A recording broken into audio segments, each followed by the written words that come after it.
10 लाख रुपए अगर मेरे पास है तो उसमें कितने स्टॉक्स में उसे डाइवर्सिफाई करूं? अब महीना बचा था सिर्फ आधा, विक्स चला गया ऊपर, प्रीमियम्स बढ़ गए, तो परफेक्ट टाइम था सेल करने का। और उस टाइम पे क्योंकि मैं मार्केट्स में था ही नहीं तो मेरे पास कैपिटल हाथ में था, फटाक से मैंने कैपिटल डिप्लॉय किया और मैं बैठ गया। और मैंने जो जनरली मंथ में कमाते हैं उससे काफी ज्यादा मैंने 15 दिन में कमा लिया। जैसे ही आप उस पोजीशन में स्टॉप लॉस इमीडिएटली सुबह हिट करता, आप पुट बेचते आप आधा से ज्यादा रिकवर कर बैठते। अब इतना एजिलिटी तो आपको लाना पड़ेगा ना। ट्रेडर हो तो पेड़ थोड़ी बन सकते हो आपकी। मैं पेड़ बन के बैठूंगा, मैं ट्रेड नहीं करूंगा। देखो मैं 6 साल से ये पर्टिकुलर सिंगल स्ट्रेटजी कर रहा हूं, 18 साल से मार्केट्स में। हमारी स्ट्रेटजी में सबसे बढ़िया बात पता है क्या है? हमें एंट्री ऐसा नहीं है कि कोई एंट्री तभी लेनी है जब ईएमए का क्रॉस ओवर होगा, तो ये होगा तो वो होगा, हम वो सब नहीं करते। अब आपको पता है कि राइट नाउ ट्रंप और इंडिया का बहुत मुश्किल चल रहा है, तो कौन से स्टॉक्स है जो इफेक्ट होंगे?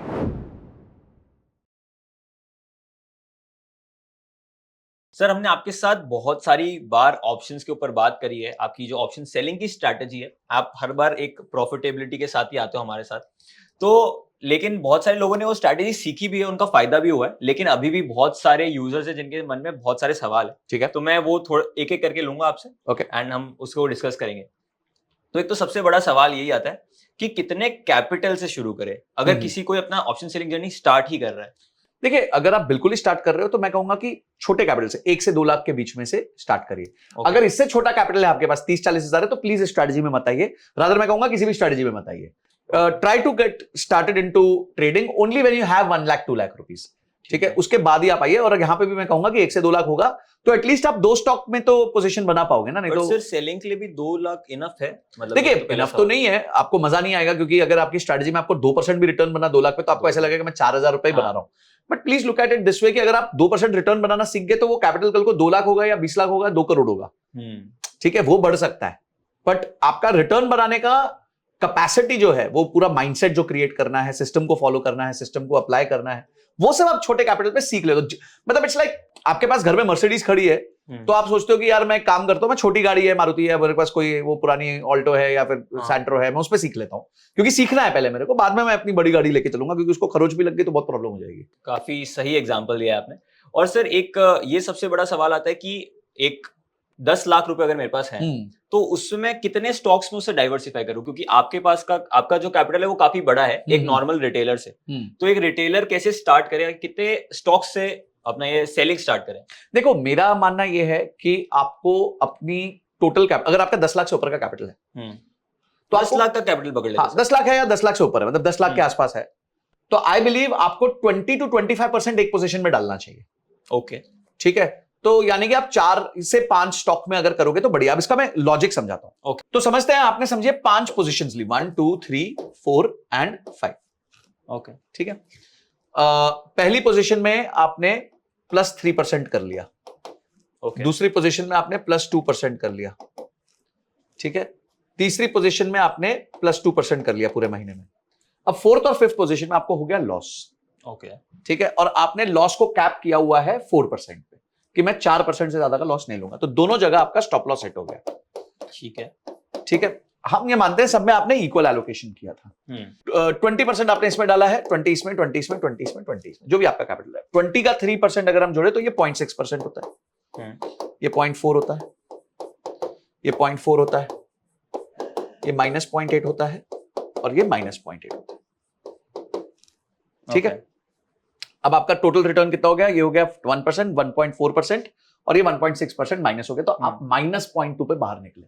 क्यों? क्योंकि आपने डाइवर्सिफाई किया था। बट अगर आप इस स्ट्रैटेजी को प्रॉपरली रन करेंगे और आप ये हिट कर चुके हैं और अगर आप री एंटर करते हैं तो इसमें से 50% आप रिकवर कर लेंगे। ओके, तो 1.6 मतलब एक आपका बच जाएगा, वो 0 पे निकल जाएगा। ठीक है, हाँ।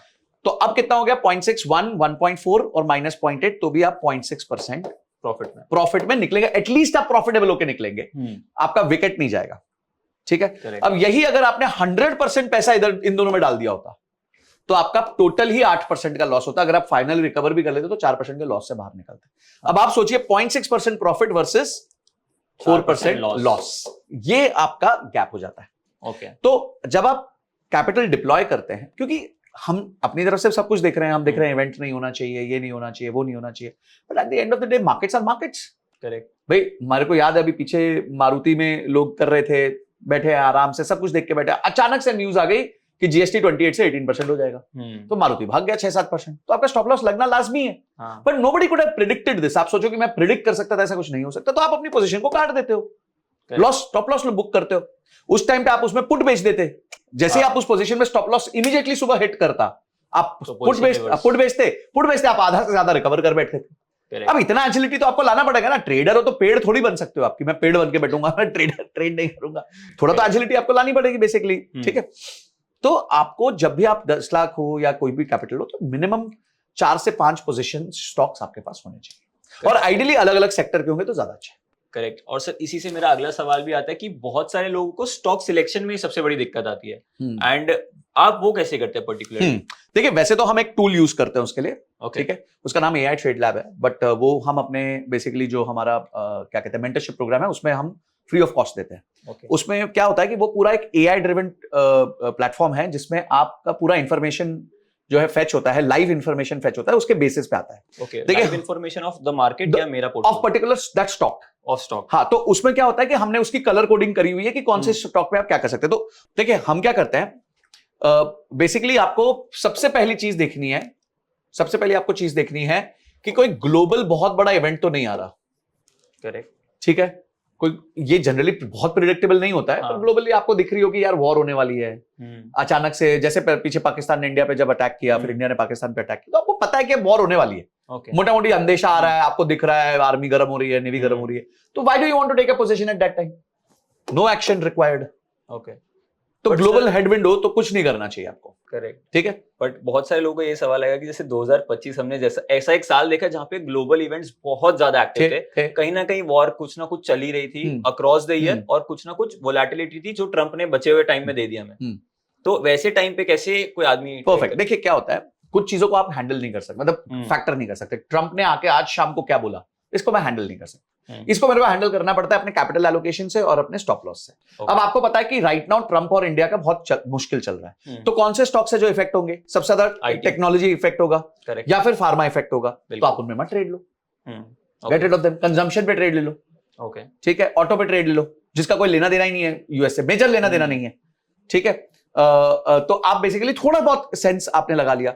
ग्लोबल कोई आपको दिख रहा है बहुत बड़ी फाइट होने वाली है, कल को हो जाएगी, जैसे इजराइल और बीच में ईरान में थोड़ी टेंशन्स पिकअप हुई, तो आप थोड़े दिन के लिए हॉल्ट कर जाओ, देख लो क्या हो रहा है वहां पे, 2-3 दिन मत ट्रेड करो। अच्छा, इसका एडवांटेज भी मिलता है, कैसे मिलता है मैं आपको इंडिया पाकिस्तान के एग्जांपल से समझाता हूं। मई के आसपास लड़ाई हुई, इंडिया ने जब अटैक किया, काउंटर अटैक किया, तो मई के आसपास का टाइम था, ठीक है। अब अचानक क्या हुआ कि जैसे ही वो अटैक हुआ तो मार्केट सब अनसर्टन होंगी, क्योंकि सामने से भी अटैक होने लग गया, सब चल रहा है। विक्स जो है वो बहुत तेजी से ऊपर चला गया। अब जो विक्स ऊपर जाता है तो प्रीमियम्स ऊपर जाते हैं, बिल्कुल। अब महीना बचा था सिर्फ आधा, विक्स चला गया ऊपर, प्रीमियम्स बढ़ गए, तो परफेक्ट टाइम था सेल करने का। और उस टाइम पे क्योंकि मैं मार्केट्स में था ही नहीं, तो मेरे पास कैपिटल हाथ में था, फटाक से मैंने कैपिटल डिप्लॉय किया और मैं बैठ गया। और मैंने जो जनरली मंथ में कमाते हैं उससे काफी ज्यादा मैंने 15 दिन में कमा लिया। करेक्ट। तो ये थोड़ी चीजें आपको धीरे धीरे, जब आप देखो मैं 6 साल से ये पर्टिकुलर सिंगल स्ट्रैटेजी कर रहा हूं, 18 साल से मार्केट्स में, तो डेफिनेटली वो आपको टाइम लगता है। तो हाँ, अब आपका क्वेश्चन आ गया मैं स्टॉक कैसे सिलेक्ट करूं। सबसे पहली चीज, कोई भी ग्लोबल न्यूज नहीं हो तो वो ज्यादा अच्छी सिचुएशन है। सेकंड चीज, आप देखो कि कोई इंडिया बेस्ड न्यूज ना हो। इंडिया का बजट आ रहा है, हाँ, इंडिया का कोई बड़े इलेक्शन का रिजल्ट आने वाला है, खासकर मेन इलेक्शन का। छोटे आई थिंक स्टेट इलेक्शंस आजकल मार्केट सहन कर लेती है, बट बड़ा जो था जून 2024 वाला जो टाइम था, हमने सब एक महीने में बजट भी आने वाला है, एक महीने में बजट आने वाला, तो जब बजट आ रहा हो ना, तो उसके इर्द गिर्द थोड़ा 5-10 दिन थोड़ा शांति रखो लाइफ में, कोई चक्कर नहीं है, you don't need to play the budget, ठीक है।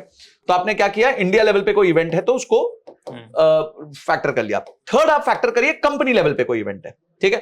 कंपनी ने अनाउंस किया कि हम बायबैक कर रहे हैं, कंपनी ने डिविडेंड अनाउंस कर दिया, कंपनी रिजल्ट अनाउंस करने वाली है, तो उस केस में आप उस कंपनी को उस महीने मत ट्रेड करिए, ओके, ठीक है। तो अब आपने क्या किया, बहुत सारे ना अपने बहुत सारे एक्सटर्नल फैक्टर्स को कंपैरेटिवली सेटल कर दिया है कि भाई ठीक है, मैं इन सिचुएशंस पे ट्रेड नहीं करूंगा, ठीक है। इसके बावजूद भी आप 12 के 12 महीने ट्रेड कर सकते हो।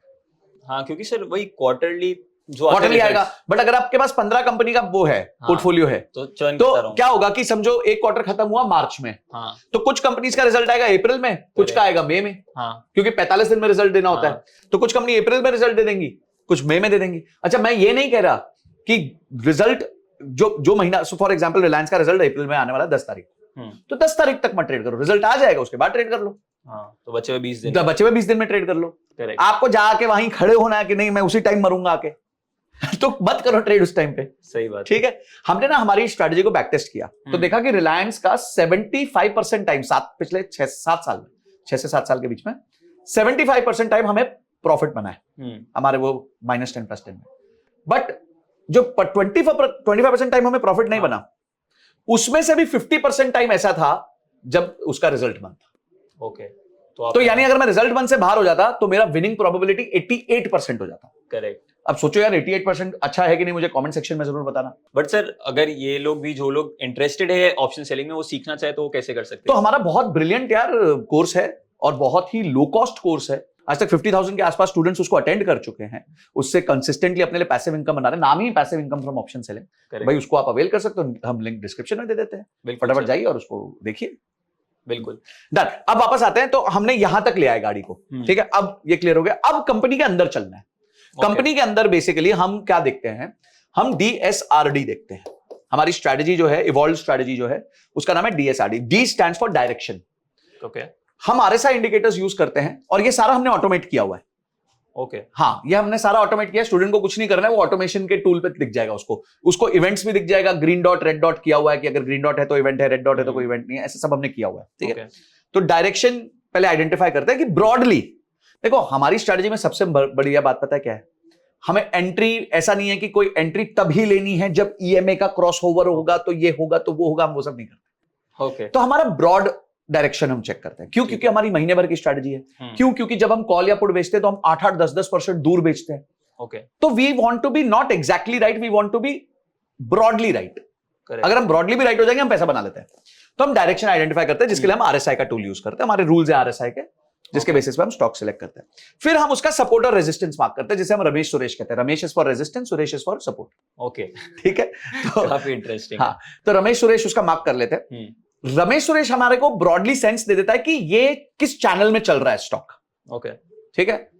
तो उससे आपका कॉन्फिडेंस आ जाता है कि यार ये तो लेवल क्लियर है, अब इसके ऊपर ही कॉल बेचेंगे या इसके नीचे ही पुट बेचेंगे, रेजिस्टेंस के ऊपर कॉल बेचेंगे और रेजिस्टेंस के नीचे पुट बेचेंगे। अब वो कैसे, ओके, स्ट्राइक कैसे डिसाइड होगा, वो डिसाइड होगा D के बेसिस पे, विच इज डेल्टा।